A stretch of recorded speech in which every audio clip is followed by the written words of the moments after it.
قلبي دوما يغمرني من فيض ضياء آيات المولى تدفعني نحو العليا. بسم الله الرحمن الرحيم. الحمد لله والصلاة والسلام على رسول الله وعلى آله وأصحابه أجمعين. د الله په فضل سره اتم درس سره ورسېدو. په اتم درس کې به انشاءالله درا قواعد او احکام بیانېږي. د کتاب مصنف حضرت مولانا اشرف علي تانوي رحمه الله دا ټول د را قاعده یو څو قاعدو کې یعنی څو قواعدو کې خلاصه کړې ده. خو موږ تاسو په دې باندې مخکینی کتابونو په کومک باندې ان شاء الله په دې الفاظو باندې پوهیږو چې نوې خبره پکې نه وي، خو صرف دومره خبره ده چې هغه طریقه او انداز چې دی دا هغه سره فرق کوي. په دې به سره پوه شو که چېرته یو څوک ابتدایي شاګرد وي، ابتدایي شاګرد او دغه قانون ته ور مخامخ کې دا کم انداز باندې چې دلته ذکر شوی ده فکر کوم په پوهېدو کې به ډېر مشکلات ولري. او مغه قواعد دي خو په یو بل انداز باندې دي، لږ پیچیده غوندې دي او لږ په اسانه شوي نه دي. دا اوس چې کوم کتابونه لیکل کېږي نو دا ډېر د قواعد اسانه کړي، یو جز یو طرف بیانوي، بل جز بل طرف بیانوي، نو دې سره لږ سهولت راځي. اول قانون کې فرمایي، اوله قاعده کې وایي که چیرې په را باندې زبر یا پیش وي نو دا را به ډک تلفظ کیږي، ډک به ویلی کیږي، لکه ربک یا مثلا ربما. ورسره جخ وایي که را لاندې بیا زیر وي نو بیا باریک ویلی کیږي، لکه مثلا رجال. یو ځای خلاصوي، زبر او پیش باندې وایي را ډک ویلی کیږي او په زیر باندې باریک ویلی کیږي. همدغه باندې تقریبا ټول جزئیات اوس هغه چې څه دي او مالته ختموي. که را اوس مثلا مشدد زبر راځي، مشدد پیش راځي، مشدد زیر راځي، که غیر مشدد زیر راځي، ټول په همدې یو قانون کې راغلل. که چېرته په را لاندې زیر وي نو باریکه به ویلی کي، که زیر د شد سره وي که او بغیر د شد نه وي. صحیح شو. فتحه او ضمه مشدد وي که وکه غیر مشدد وي، په دواړو صورتونو کې به دا بیا ډک ویلی کېږي او زیر په صورت کې به باریک ویلی کېږي. بیا وایي د زیر په صورت کې چې مشدد وي دی، که چیرې وایي را مشدده وي نو دا یوه را ده. که چېرته را مشدده وي نو دا یوه را ده. پرون هم لکه چې موږ په دې باندې خبره وکوله، اجرا کې هم خبره وکوله چې ځینې خلک مشدد را دوه راګانې ګڼي، دو ځل پې تلفظ کوي، یو ځل د ماقبل د حرکت مطابق، یو ځل په خپله د مشدد را د حرکت مطابق. دا یو غلطي ده، دا صحیح نه ده، بلکې دا یوه را ده. فیصله به په ماقبل باندې نه کېږي، بلکې فیصله به په خپله د را باندې چې کوم حرکت وي په هغې باندې به کېږي. نو دلته وایي چې دا یوه را ده چې ولو که مشدده ولې نه وي، وایي حرکت ته په کتو ډکه یا تشه ویلی کېږي. همدې مشدد را د حرکت ته په کتو یا به ډکه ویلی کېږي او یا به تشه ویلی کېږي. څه معنا؟ یعنې که چېرته په خپله د را باندې مشدد را باندې فتحه او ضمه وه، زبر او پیش و، نو دا به ډکه ویلی کېږي. عادي حالت کې هم ډک ده او د مشدد حالت کې هم ډک ده. او که چېرته دا مشدد را کسره ولري، مشدده مکسوره وي، په دغه صورت کې بیا دا را باریکه ویلی کېږي. لکه سرن، سرن کې تاسو اوس وګورئ را مشدده ده خو ماقبل کسره ده. نو د هغه غلطۍ په اساس باندې چې خلک کوي هغه به دا را اول باریکه وایي، هغه وایي سیر بیا رن، دوی تلفظ کوي. بلکې نه، دا په همدا اول ځل نه دا په خپله د را په حرکت باندې فیصله کوي چې را زبرونه لري، که یو زبر مې ډک ده او که دو زبرونه یې هم ډک ده، که یو پیشه مې ډک ده او که دو پیشونه یې هم ډک ده، که یو زیر مې باریک ده او که دو زیره یې نو هم باریک ده. اول قانون کې دا خبره خلاص کړه زبر او پیش باندې غټیږي او په زیر باندې باریکه کیږي صحیح شو د مشدد زیر کې دا وضاحت دی وکړو او په دریون کې دلته تاسو اوس وګورئ را څه شی لري زیر لري او د رانه مخکې شی ده پیش ده اوس نو دغه پیش ته په کتو باندې به را کې څه تغییر نه راځي داسې به نه وایي چې را خو اول حالت کې ساکن ده او ساکن حالت خو ماقبل سره ماقبل ساکن ماقبل ضمه ده نو هغه عادي ساکن درته یاد کړی ده نه مشدد د مشدد فیصله به په خپله د را په حرکت باندې کیږي صحیح شو دا باید په دویمه قاعده کې داخل نشي لکه ځینې ناخبره خلک وایي دوه راګانې ګڼي لومړی ساکنه او دویمه متحرکه چې دا څه شی ده یوه غلطي ده او یوه اشتباه ده چې ځینې خلک پکې مبتلا دي صحیح شو دوهمه قاعده کې وایي که چیرې را ساکنه وي نو اوس به له هغې نه مخکې حرف ته ګورو اول قانون کې خدا و چې را باندې زبر پیش غټ ویلی کېږي او زیر سره باریکه کېږي اوس که را خپله ساکینو نو څه چل به کوې بیا به څه شی کوې ماقبل حرف ته به ګورې په ماقبل حرف باندې بیا که چېرته زبر او پیش نو غټ ویلی کېږي او که زیرو نو باریکه ویلی کېږي مثالونه ګورې لکه برقن را ساکن ماقبل فتحه ډکه لوستل کېږي یرزقون را ساکن ماقبل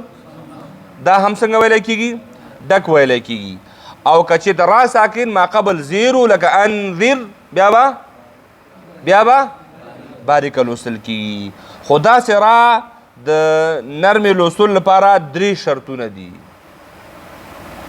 انذر ولا را یادوي را ساکن مخکې زیر دا خو باریکه لوستل کېږي د دې کتاب کې نرم لفظ کارېدلی ښه نرم نه مراد همدغه باریک لوستل دي وایي د لپاره به 3 شرطونه وي کم شرطونه به وي هغه شرطونو باندې ځان پوه کوي یو شرط دا دی چې کسره باید اصلي وي او دا موږ ویلو چې عارضي کسره را نشي باریکولی یاد هم ده که نه ارجعي کې چې خبره کړې وه ارجعي کې اوس دا را ساکن ده ماقبل کسره ده خو سره د دې دا کسره دا را هم بیا غټه ویلی کېږي ولې ځکه چې دا اصلي نه ده دلته مکه خبره کوي چې نو په هغه صورت باندې به را ساکن ماقبل کسره به باریکېږي چې رای دا زیری چې دی نو اصلي وي او که چېرته اصلي نه وي نو عارضي دا کار نشي کولی کسره عارضي وي نو دا را بیا نرمه نه تلفظ کېږي بلکې بیا به څنګه تلفظ کېږي غټه به تلفظ کېږي ارجعي یا ارجعو صحیح شو دلته وګورئ دې مثال ته چې را ساکنه هم ده او د دې څخه مخکې حرف یعنی حمزه باندې کسره هم ده خو دا چې دا زیر عارضي ده نو ځکه دا را څنګه ویلی کېږي ډکه ویلی کېږي صحیح شو خو دا خبرې نه دي دا کسره اصلي او کسره عارضي دا خو د هر چا د وس خبره نه ده دا په عربي قواعدو په ګرامر باندې استوار خلک دا کارونه کولی شي د دې وجې نه نو ځینې ځایونو کې که ستاسو شک او شبهه راغلل استادانو نه پوښتنه کوي چې دا زیر چې دی نو دا را مخکې چې دا زیر راغلی دا کسره اصلي ده که عارضي ده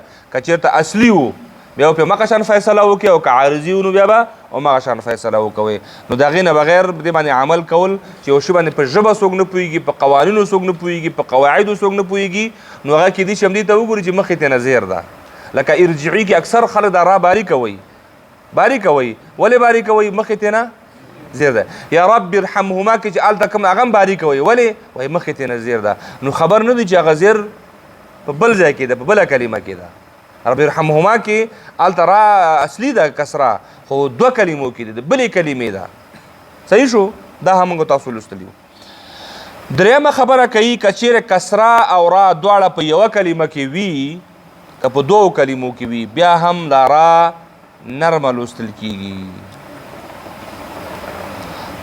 لکه رب ارجعون رب را کسره ده جدا کلمه ده او ارجعون کې دا را ساکنه ده او ما قبل کسره ده نو اوس ولې نو دا کسره خو اصلیم ده که نه دا کسره وس اصلي ده. اوس نو ولې نه غټیږي یا نه باریکه کیږي؟ ځکه چې کلمې دوه دي. صحیح شو؟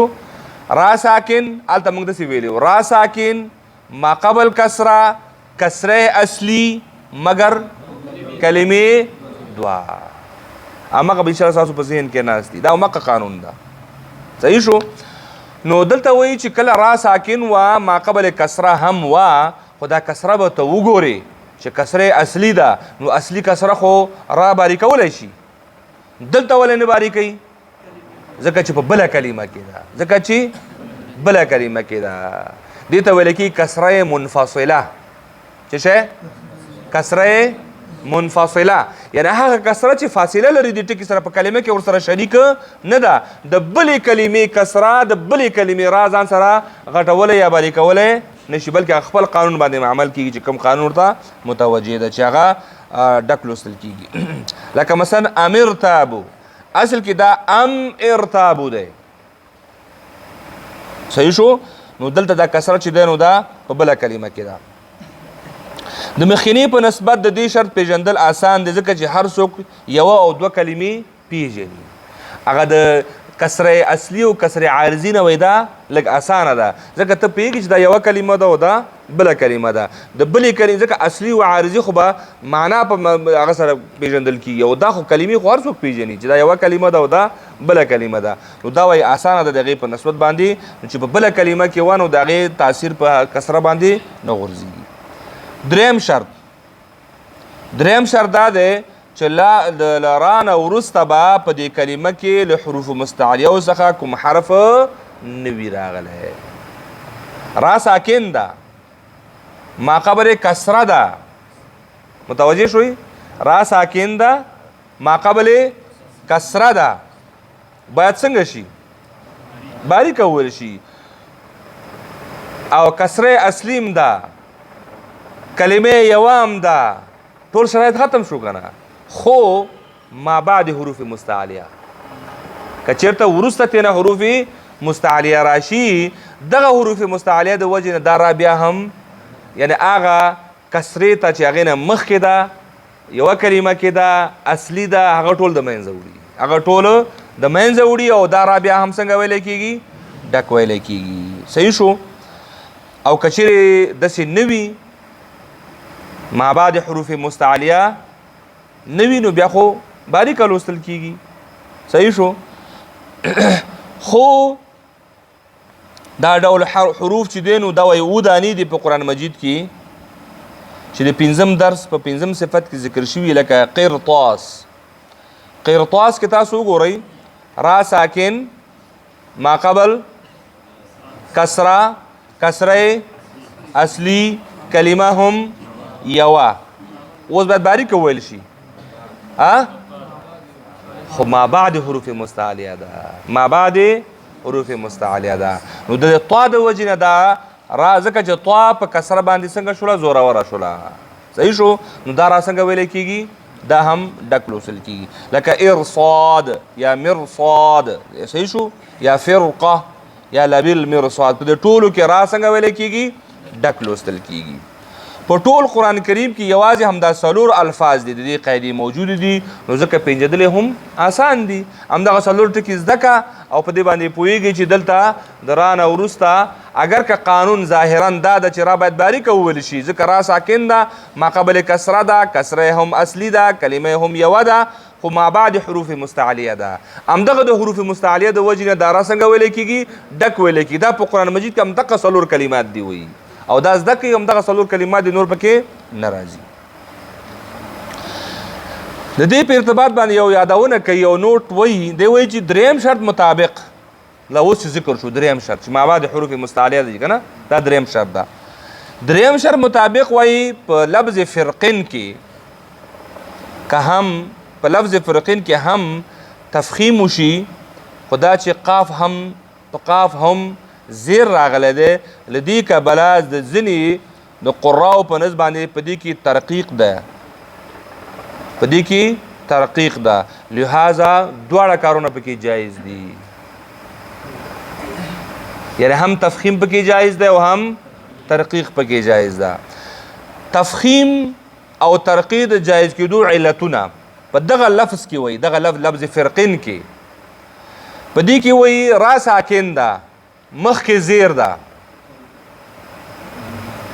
باریک ده، ما بعد حروف مستعلیه ده نو غټ ده. اوس که هغه قانون ته ګورو هلته خو موږ دا ویلو چې را ساکن ما قبل کسره او ما بعد حروف مستعلیه راشي دا به غټ وي. نو دا ولې د هغې په کټګورۍ کې نه ده؟ دې کې ولې دواړه جایز دي؟ نقطه اصل کې دلته ده، نقطه دلته ده، ځکه قرطاسن کې خو همدغه مسله ده. او نقطه دا ده چې دلته کوم حروف مستعلیه چې وروسته راغلی دا مکسوره ده. خبره ورسېدلې؟ را ساکن ما قبل کسره ما بعد حروف مستعلیه را باید څنګه وویل شي؟ قانون کې ولې چې ډک وویل شي الا لفظ فرقین. لفظ فرقین ولې وایي دې کې دواړه جایز دي. دواړه ولې جایز؟ ولې تفخیم نه ترقیق ته لاړه خبره؟ تفخیم خو ځکه جایز ده چې ما بعد حروف مستعلیه ده د هغه قانون مطابق. نو ترقیق به ولې جایز ده؟ ځکه چې دا حروف مستعلیه چې راغلي دا مکسوره راغلي او موږ د تفخیم په مراتبو کې ویلي وو 5 مرتبې د تفخیم وی که نه، ټولو کې ټیټه مرتبه د چا وه؟ حروف مستعلیه مکسور. نو چې دا په خپله په اللهم ډک ویلی کېږي ځکه ټیټه درجه کې ده، نو بل به څنګه ځان سره غټ کړي؟ خبره ورسېدلې؟ هغه نقطه مو پېژندله که نه، دقه نقطه پکې ده. نو دلته صحیح ده چې یو خواته قاف ده، قاف هم مستعلیه ده، مطبقه هم نه ده، یو خو هغه زور کم شو، 50% خو هلته زور کم شو ځکه مستعلیه ده.